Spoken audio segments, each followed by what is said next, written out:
নমস্কার বন্ধুরা, প্রতিদিনের রান্নাঘরে সবাইকে স্বাগত। আজ আপনাদের সঙ্গে শেয়ার করছি লক্ষ্মী পুজোর স্পেশাল ভোগের নিরামিষ বাঁধাকপির ঘন্ট।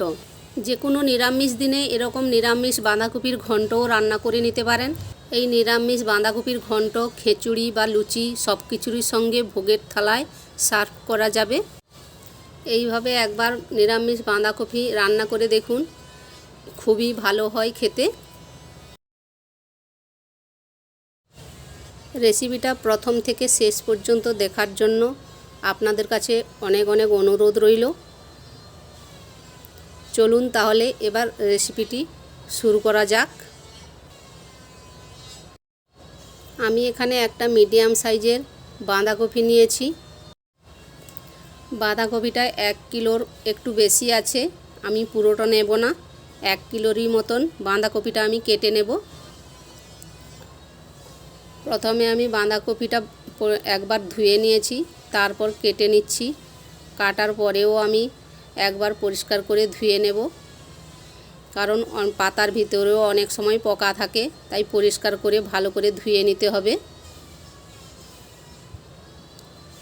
আমি এটা 4 ভাগের 3 ভাগ বাঁধাকপি নেব, 1 ভাগ নেব না। 1 কিলোরই মতন বাঁধাকপি নেব।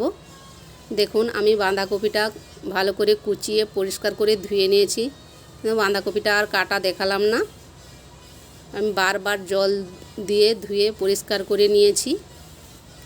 এবার আমি গ্যাসের মধ্যে একটা কড়াই বসিয়ে দিচ্ছি। কড়াইয়ের মধ্যে দিয়ে দিচ্ছি 3 থেকে 4 টেবিল চামচ সরষের তেল। তেলটা গরম হয়ে গেছে। এবার প্রথমে আলুগুলো ভেজে নেব। আমি এখানে 2টো মিডিয়াম সাইজের আলু নিয়ে একটু বড় বড় সাইজ করে কেটে নিয়েছি।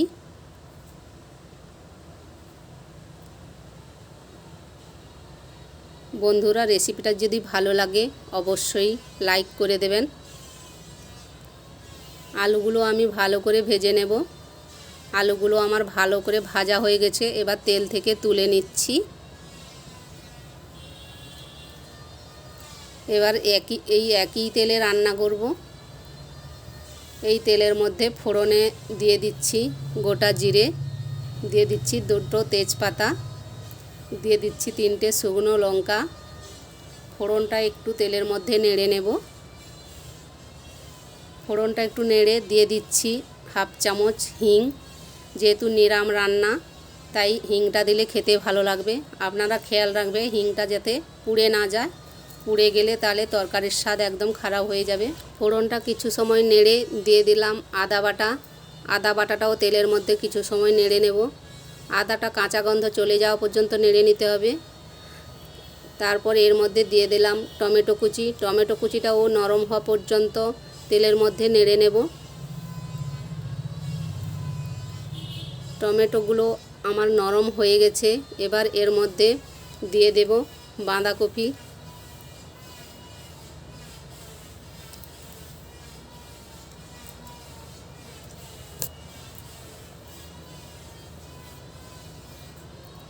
বাঁধাকপিগুলো দিয়ে হাই ফ্লেমে বাঁধাকপিগুলো নাড়তে হবে।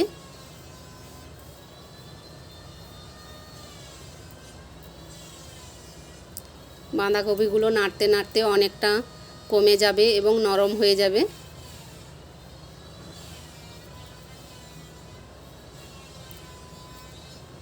দেখুন বাঁধাকপিগুলো নাড়তে নাড়তে অনেকটা নরম হয়ে গেছে এবং কমে গেছে। এবার এর মধ্যে কিছু মশলা অ্যাড করব। দিয়ে দিচ্ছি হলুদ গুঁড়ো, দিয়ে দিচ্ছি লঙ্কার গুঁড়ো, দিয়ে দিচ্ছি জিরের গুঁড়ো, দিয়ে দিচ্ছি স্বাদ মতন লবণ। এবার সবগুলো মশলা দিয়ে আমি বাঁধাকপিগুলো কিছু সময় নেড়ে নেব। বাঁধাকপির সঙ্গে মশলাগুলো ভালোভাবে মিশিয়ে নিতে হবে। মশলাগুলো দিয়ে আমি 3 থেকে 4 মিনিট ভালোভাবে বাঁধাকপিগুলো কষিয়ে নিয়েছি। এবার এর মধ্যে দিয়ে দেব ভেজে রাখা আলু। আলুগুলো দিয়েও ভালো করে বাঁধাকপির সঙ্গে মিশিয়ে নেব। আমি এই রান্নায় কোনো জল ব্যবহার করব না।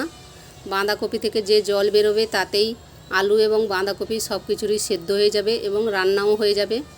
এবার ঢাকা দিয়ে কিছু সময় রান্না করে নেব। আমি এদিকে একটা ভাজা মশলা তৈরি করে নেব, তাই ফ্রাই প্যানের মধ্যে দিয়ে দিচ্ছি 2টো এলাচ, 4টে লং, একটু জায়ত্রী, দিয়ে দিচ্ছি একটা তেজপাতা টুকরো করে, দিয়ে দিচ্ছি হাফ চামচ গোটা ধনে, দিয়ে দিচ্ছি 1 চামচ গোটা জিরে। এবার লো ফ্লেমে মশলাগুলোকে ভেজে নেব। এই ভাজা মশলা যে কোনো নিরামিষ রান্নায় দিলে স্বাদ অনেকটা বেড়ে যায়। মশলার কালার চেঞ্জ হয়ে গেছে এবং ভাজা হয়ে গেছে, এবার নামিয়ে নেব। মশলাটাকে ঠান্ডা করে এবার আমি গুঁড়ো করে নেব। এদিকে বাঁধাকপিগুলো আমার অনেকটা রান্না হয়ে গেছে।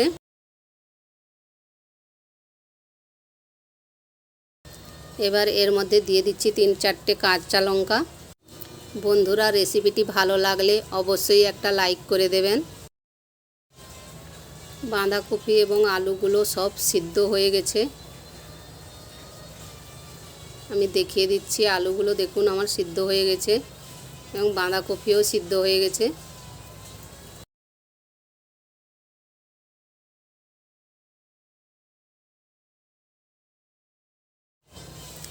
এবার এর মধ্যে দিয়ে দেব 1 চামচ চিনি। যে কোনো নিরামিষ রান্নায় চিনি দিলে একটু মিষ্টি মিষ্টি স্বাদ লাগলে খেতে ভালো লাগে। চিনিটা দিয়েও ভালো করে তরকারির সঙ্গে মিশিয়ে নিচ্ছি।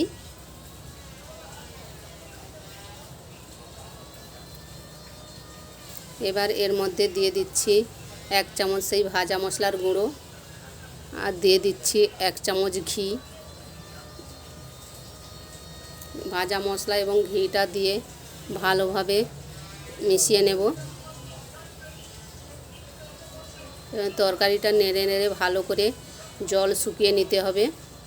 জল থেকে গেলে তরকারির স্বাদ লাগবে না, জলটা ভালোভাবে শুকিয়ে নিতে হবে। আমার তৈরি হয়ে গেল নিরামিষ বাঁধাকপির ঘন্ট। এবার ঢাকা দিয়ে কিছু সময় রেস্টে রেখে দেবো, তারপর সার্ভ করব।